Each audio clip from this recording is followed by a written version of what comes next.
Part 1 as amended will stand part. We now come to debate on Part 2. This is debate on clauses 17 to 24 and Schedules 1 and 2. The question is that Part 2 stand part. Call Phil Twyford. Mr Chairman, we spent some part of the debate on Part 1 talking about the issue of reviewable tenancies, and that's because Part 1 confers on Housing New Zealand the power to implement the so-called reviewable tenancies straight away after the Royal Assent. But, sir, the substantive provisions on reviewable tenancies are actually included in Part 2 of the bill. And I wanted to speak to my SOP number 396, sir, which reflects, I think, some of the wisest and most considered advice that we had from submitters at Select Committee. What this would do, sir, is it would exclude from the provisions on reviewable tenancies the following groups: tenants with a disability, tenants aged 65 or over, and tenants with school-aged children. And this reflects the advice from people like the academics from Otago University, from their health and housing program, and a number of others who made the point that that extending insecurity of tenure to families with school-aged children would have a very harmful effect on the well-being of those families, and particularly the educational achievement of children. And as so many of my colleagues have made the point so persuasively, including, I think, particularly the Honourable Phil Goff, who made the point that stability and continuity is perhaps the single most important benefit of the state housing program, that it gives to our most vulnerable citizens not only a roof over their heads, but a place that they can call home, a place for families to raise their children. And we know that the vast majority of poor people in this country actually don't live in state houses. It's only 4% of the population who are housed by Housing New Zealand. Most of the very poor people in New Zealand today basically eke out an existence in the private rental market, which is largely unregulated. Most of the houses at the bottom end of the private rental market are crap, Mr Speaker. They are poor quality, they are uninsulated, they are cold, they are damp, and on top of that, tenants in the private rental market are basically at the whim of the landlord. Within 90 days, for no particular reason, they can be turfed out of their homes. That is the great fallacy underlying this policy of reviewable tenancies. It's based on the notion that once people earn somewhere near over the 25% threshold, then they should be turfed out of a Housing New Zealand house. Well, where are they going to go? We are in the middle of one of the worst housing crises in living memory. There is a terrible shortage of affordable housing in most of our main centres, and people simply won't have anywhere to go. So the effect of this policy of reviewable tenancies is simply to more ruthlessly push people through a revolving door in state housing. And as my colleagues have said, instead of doing the obvious thing, which is to build more houses, because 4% is patently inadequate in a society, in an economy such as ours, what this bill does is just simply ruthlessly pushes people more quickly through the revolving door. It's wrong, it's unjust, and it's a betrayal of the things that generations fought for and stood for. The people who built this country on the notion that the people at the bottom of the heap deserved a fair go, and that the institutions that were built in this country through the middle years of the 20th century that were designed to give every child in this country a start in life, a decent opportunity to get ahead. State housing was one of those institutions, and this government, in successive National Party-led governments over the last few decades, has unpicked that and undermined the very foundations of state housing in this country. And this bill and the imposition of insecurity of tenure, taking away that stability that families so desperately need, sir, it shows, I don't know, a contempt for people who are State House tenants. It shows a willful disregard of the evidence that the most credible submitters came to Select Committee and said, sir. And we don't want to see, Mr. Chairman, we don't want to see reviewable tenancies included in this bill. But if they do, then I ask the House to give serious consideration to my supplementary order paper number 396 that would exempt the most vulnerable categories. Now, in 2011, Phil Heatley, when he was the Minister of Housing, announced that new State House tenants would be subject to these reviewable tenancies, but he publicly promised that existing State House tenants would not be included in this, and he promised that the elderly and the disabled would not be included. Well, this bill explicitly wipes away that political promise. It explicitly gives the power to the Minister of Housing to apply reviewable tenancies to all State House tenants, families with school-aged children, the disabled and the elderly.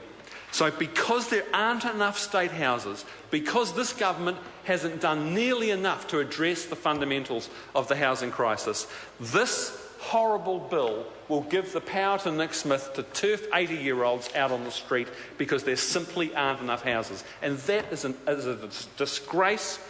It's a repudiation of decades and decades of successive governments' policies that they have defended, that Housing New Zealand should at least offer a secure, decent roof over the heads of this country's most vulnerable people. And it's absolute arrogance for the Minister to reject the advice of his great mentors, the Productivity Commission, who advised against this policy. The Housing Shareholders Advisory Group, as my colleagues have pointed out, explicitly advised against reviewable tenancies, and yet here it is right at the heart of this bill. And Otago University academics, world-acclaimed public health research that clearly demonstrates the benefits in terms of reduced hospitalisation of children, the benefits of secure and stable state housing, and yet this bill and this minister rejects that. Instead of doing the obvious thing and building more state houses, what this bill does is it just pushes people through the revolving door ever faster. I want to comment also, Mr. Chairman, on the policy that this bill reflects to shift the income-related rent subsidy to social housing providers. I suppose this is the other key feature of this bill, and the Minister has said that it's his vision that Housing New Zealand should become just another tenancy provider, competing in a contestable market for both tenants and subsidies with the community housing sector. And it's certainly something, a view that Labor shares, that we want to see a larger, more capable, empowered community housing sector, groups like the Salvation Army, like the Housing Foundation, like Habitat for Humanity, groups that do an enormous amount of good, and they want to do more. They want to provide their services to a larger group of New Zealanders, and we support that. But we do not support it by simply Housing New Zealand being carved up. Some of its most important powers devolved off to MSD or elsewhere, and 20% of the Housing New Zealand stock, as the Minister has said, being dished out to other organisations in some kind of quasi-contestable market. If there's one lesson to be learned from the last couple of decades and the process of devolution of social services, social development, health services, the devolution of those to the community sector, the lesson is that unless adequate funding follows those services and those responsibilities, then the people who will suffer at the end are the recipients of those services. And you only need to think, Mr. Chairman, of the care of the elderly, the care of the disabled, mental health services, where unless adequate funding follows those services, the most vulnerable people suffer. And I predict, sir, that the National Party's policy of devolving housing to the community housing sector will be followed by a lack of funding in future years. And that is the threat. That is the threat not only to the community housing providers. King. Thank you, Mr. Chairman. I'd just like to continue for a moment where my colleague left off and say to the community housing sector, who would very much like some of the state houses that the government is talking of handing over, I'm saying to them to beware, to be very wary of this government and their past record when it comes to handing over facilities to the NGO sector, to trusts and others. Because we've seen this government's record in the past, and I only need to look at health to see where many of our small hospitals were offered to community groups. A very good example would have to be the small hospital at Te Puia, handed over to Ngāti Porou with a great fanfare. What was never handed over, and now you see the results of it, is any funding for the ongoing capital works of that hospital. It is now in a bad state of repair because a small NGO or a trust does not have the ability to undertake the maintenance and the upkeep of such a facility. So I say to the community housing sector, look very carefully at the fishhooks in this government's proposal. You may well get some houses from Housing New Zealand, but there won't be the money to go with it to maintain them. You will be asked to maintain and find the money to maintain these houses into the foreseeable future. And it will not be long before, cap in hand, these organisations will come to a government in the future and say, we cannot maintain them, we need help. So that is my warning, carrying on from Mr Twyford's very good presentation. But I want to turn to my supplementary order paper, Mr Chairman. And I have a supplementary order paper to clause 17, which is the definition of community housing provider. And I wanted included in there local councils, because social housing, this bill amends or makes it clear that community housing providers are made up of NGOs and others, but it does not clearly say that councils can be community housing providers and therefore be eligible for income-related rent. So what my supplementary order paper does is make it clear that a community housing provider can also be a council. And the reason why I put this forward is that local government has been a key component in social housing in New Zealand for many years. Christchurch and Wellington City together represent the largest social housing providers in New Zealand. Those two councils are significantly bigger than any other community-based provider, and they have dominated social housing for more than 50 years. So despite their role in social housing, it does not appear that they will be eligible for income-related rents. And I just want to put the case, particularly from Wellington City Council and their social housing. If you look at Housing New Zealand and Wellington City Council, you'll see that they hold together 95% of all social housing here in Wellington. They have a similar tenant profile for both Housing New Zealand and for the City Council. The City Council here has 2,240 units. Housing New Zealand has 1,900. There's about 110 units for every other community housing provider. They have got a very good high-level outcome for community housing here in Wellington, the City Council has.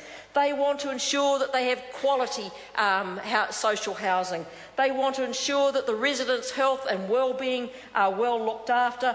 They are very keen to have sustainability in social housing, and they want to provide social housing into the future.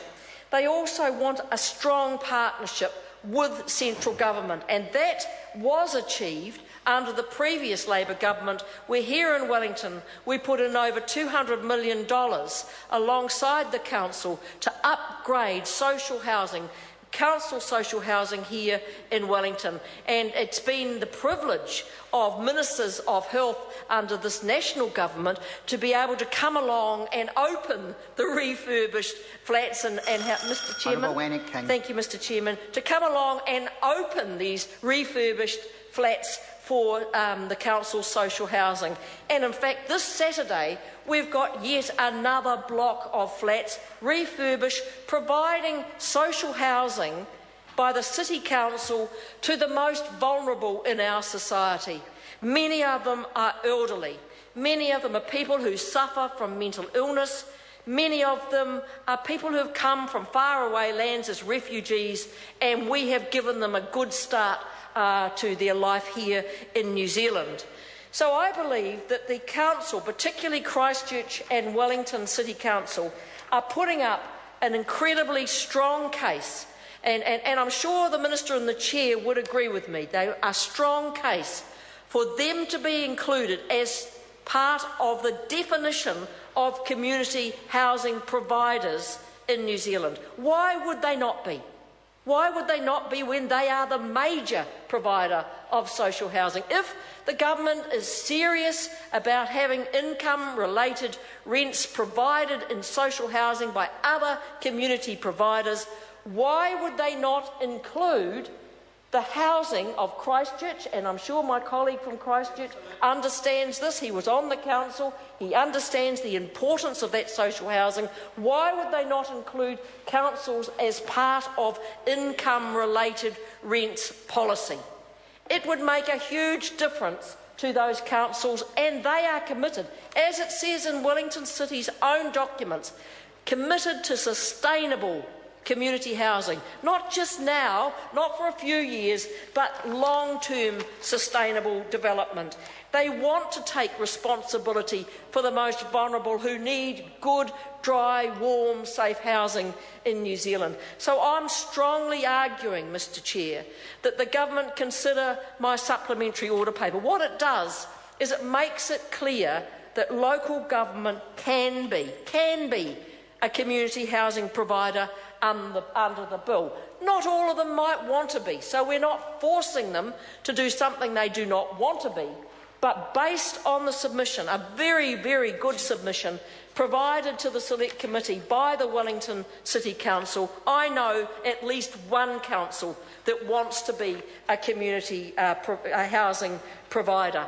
So, Mr. Chairman, I would be interested in the Minister in the Chair or the Minister of Housing, when he returns to the Chair, to tell this House why they would not include local government as in the definition of community housing provider. I cannot think of any reason, and I just hope that actually the fact that they're not included is an oversight. It's an oversight. They forgot about it. They didn't actually make the change that they would have liked to. I'm going to give them the benefit of the doubt that they really wanted to do this, and it was just a mistake that it's not included. I hope I am right, because I know if I am not right, there will be many, many disappointed local governments around New Zealand who would be a wonderful partner with central government, and certainly I can say under a Labor government, they will be strong partners with us, as we have shown many times in the past. We value local government. We know what they can do in working with their communities and ensuring that the most vulnerable are housed well with long-term tenancies. And that gets to that point that's in the bill, Mr. Chairman. Councils provide long-term tenancies. They don't come along and say, we're going to review your tenancy, goodbye, you're out of here. They say, this is your home. This is the home you have made, and we will look after your home for you in conjunction with you as your landlord. A very, very good landlord indeed. So thank you, Mr. Chairman. I do hope the government will give serious consideration to this SOP. It is a serious attempt to ensure that we include the biggest community housing provider in New Zealand. Call Dennis O'Rourke. Thank you, Mr Chair.